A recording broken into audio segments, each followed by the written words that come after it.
हाय सांग माने आ गोटे ब्लॉग को आपण मानक स्वागत। देखो सकाळु सकाळु मु एठी कोन करछि आपण मानक संगे आज गोटे नुआ जिनस मु शेयर करी देखैबी।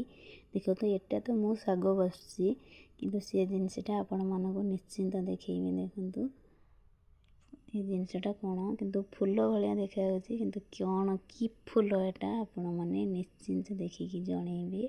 आमर एटा भजा हे ये फूलटा माँ आनी मु तो जान नी कि फूल कलम शाग सांगे आउ कलम शाग आलू शाग कोबी शाग माँ आनी सांगे सीटा पकईकी भजा हे।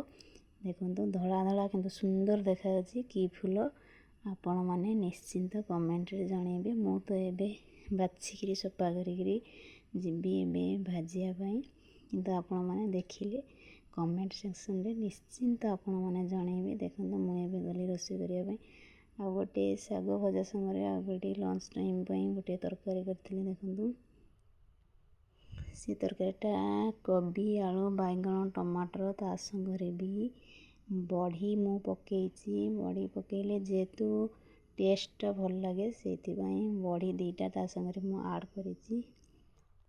देखो केमी देखा किंतु हेनी प्रॉपर ये तरकारीटा मुझे देखली आमर लंच टाइम एटा आमर बना होची साग भजाटा सकाळे होता एवं लंच टाइम तापरे मु पलि आसली आमर धान ओसा होता खरार पड़ता मुझे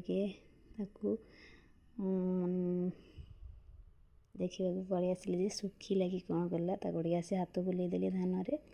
देखो माँ भी ये अच्छा माँ बुले मु आसिक टिके हाथ बुलेदेली सुखी जेहेतु। देखो माँ भी है बुलाऊँ माँ बुलाई देखो माँ गोड़े बुलाऊँ धान भल सुखी जेहेतु खरा एबे ठीक से होनी।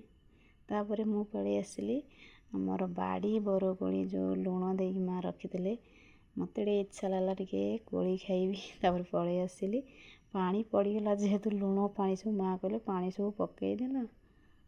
देखो सब पानी मु ढाल देली माँ माँ पुरई से मत गाड़ी कले मुझे काढ़ी। देखो काढ़ी टे टेस्ट करी केमती है लुण दिखाई ना भलसे जरी लगी कौन है खाइली। देख बाबा एत खट्टा अल्प अल्प जरी किंतु बढ़िया टेस्ट लगे बरकोली। तापर आमर धान ओसा होता 4टा बेले आसलु आम धान ओसापी। देखो 2टा हाँडी आमर धान ओसा है पलि आसलु आम शाशु बहु धान कम करने। देखो तापर मु आसली माँ तर गले कड़े टे कहले जाल भरवा मु जाल भरली माँ तर गले टे कड़े। देखो मुझे जाल भरुची धान ओसा तो बहुत कष्ट कम जी कर जानी केते कष्ट धान ओसाए आपण मैंने कमेंट निश्चिंत जनइबे। उसेकी सुखेकी उठिले केते कष्ट बहुत मेहनत करिया लगे धानटा माने वर्ष सारा खायापाई चावल बार कर रखुची। नमस्कार।